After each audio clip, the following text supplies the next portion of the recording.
Assalamualaikum warahmatullahi wabarakatuh. Salam sejahtera bagi kita semua. Berjumpa kembali di Enri Ismail Channel, tutorial dan tips seputar asam lambung, GERD dan anxiety. Kali ini saya akan berbagi informasi ataupun share mengenai mengapa asam lambung dan GERD dan anxiety ini sulit disembuhkan, atau mengapa sensasi yang muncul atas penyakit kita GERD dan anxiety ini sulit sekali kita hilangkan. Baik sahabat-sahabat sesama penderita GERD dan anxiety, kalau pertanyaannya mengapa asam lambung dan GERD anxiety ini sulit disembuhkan, itu adalah karena kesalahan kita sendiri. Dari awal kita mempunyai penyakit ini, kita memang dibuatnya panik dan tidak tahu bagaimana cara untuk mengobati ataupun mengendalikan sensasi yang muncul atas penyakit kita asam lambung, GERD dan anxiety ini. Hal yang paling sulit untuk disembuhkan adalah kalau sudah kita pada tahap GERD dan anxiety. Kalau hanya sekedar asam lambung ataupun MAH kronis, itu masih bisa kita sembuhkan. Namun sangat berbeda sekali apabila kita sudah mengalami GERD dan anxiety. Ini perlu waktu dan perlu terapi khusus untuk menyembuhkannya. Baik, kita mulai kepada asam lambung. Mengapa asam lambung terjadi? Asam lambung terjadi adalah karena pengikisan terhadap lambung kita ataupun iritasi ataupun luka yang ada pada asam lambung kita, sehingga lambung kita mengeluarkan asam yang berlebih untuk menghancurkan makanan, sehingga makanan bisa disalurkan kepada usus dan diserap oleh tubuh. Ketika asam lambung kita mengalami iritasi, maka sangat terasa sekali akan perihnya di ulu hati. Kemudian apabila ia telah menjadi GERD atau asam lambung naik ke kerongkongan, maka sensasi ataupun pengaruh yang muncul kepada kita adalah leher kita terasa mengganjal atau tercekik. Nah, sahabat-sahabat sesama penderita GERD dan anxiety, rasanya kalau sudah asam lambung dan GERD masih dapat kita kendalikan, karena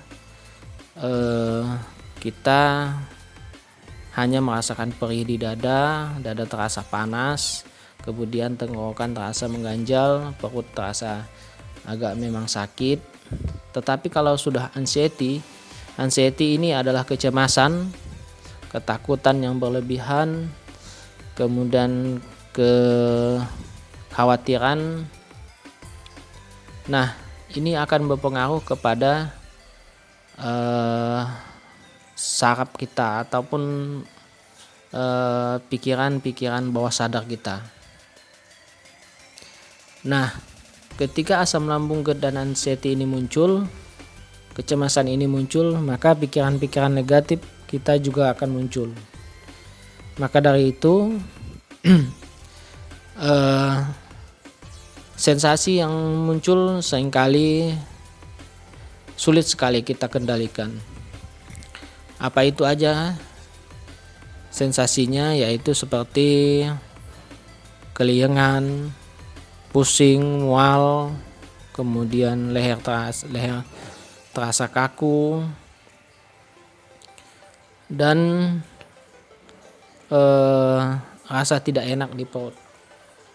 Nah, selain juga itu kecemasan yang lain yaitu takut mati, takut bepergian, kemudian terasa bingung, stres, dan lain sebagainya. Mungkin setiap orang sensasinya akan berbeda, tetapi itu adalah yang saya sebutkan beberapa dari pengalaman yang terjadi kepada saya. Nah, sahabat-sahabat sama penderita asam lambung, GERD dan anxiety, bagaimana cara kita mengatasinya atau menyembuhkannya, dan mengapa ini sulit sekali disembuhkan? Saya katakan dari tadi, yaitu ini adalah kesalahan kita.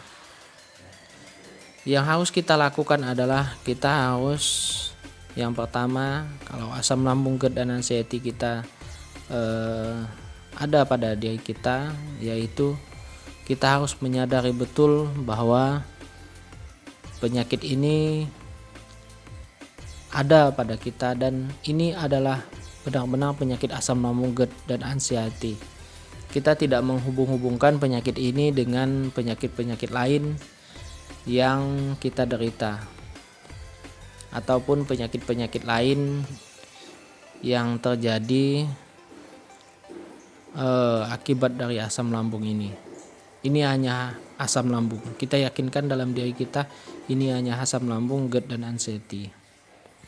Kemudian setelah kita yakini bahwa penyakit ini hanya asam lambung dari sensasi-sensasi yang muncul tadi, nah kita baru bisa mengambil keputusan untuk bagaimana cara mengobatinya, yaitu dengan menerapkan 3 pola yang seperti video-video saya sebelumnya. 3 pola yaitu pola makan, pola pikir, dan pola hidup, ataupun 3P. Pola makan yaitu menjaga makanan, mana-mana makanan yang pantang itu kita hindari. Kemudian makan sedikit tetapi sering. Kemudian dengan nutrisi ataupun vitaminnya yang cukup, proteinnya yang cukup, tetapi tidak makan makanan yang pantang seperti pedas, asam, minuman yang bergas, coklat, dan lain sebagainya. Kemudian pola hidup yaitu banyak istirahat yang cukup, kemudian berolahraga, dan pola pikir jangan stres, ataupun kita harus dapat mengendalikan pikiran bawah sadar kita. Sahabat-sahabat sama penderita GERD dan anxiety, kemudian setelah kita memahami betul penyakit kita ini dan kita sudah tahu apa yang harus kita lakukan untuk mengobatinya, selanjutnya kita mengobati anxiety kita, yaitu dengan berdamai dengan diri kita, dengan kecemasan kita, dengan ketakutan kita. Kita ikhlaskan bahwa penyakit ini memang ada pada diri kita, dan kita menyadari bahwa penyakit ini akan hilang dengan sendirinya. Tentunya dengan usaha kita, dengan terapi, dengan menonton video-video seperti ini, seperti saya ini, kemudian video-video lain dari mentor-mentor lain, menggunakan hipnoterapi bisa juga, dan kalian harus membangun sugesti positif di dalam diri kalian melalui afirmasi-afirmasi positif ataupun pikiran-pikiran bawah sadar positif yang dapat kalian nikmati atau dapat kalian dapatkan di channel-channel di YouTube ataupun di audio hipnoterapi. Itu beberapa langkah yang sederhana yang harus kalian lakukan apabila kalian telah mengalami asam lambung, GERD dan anxiety.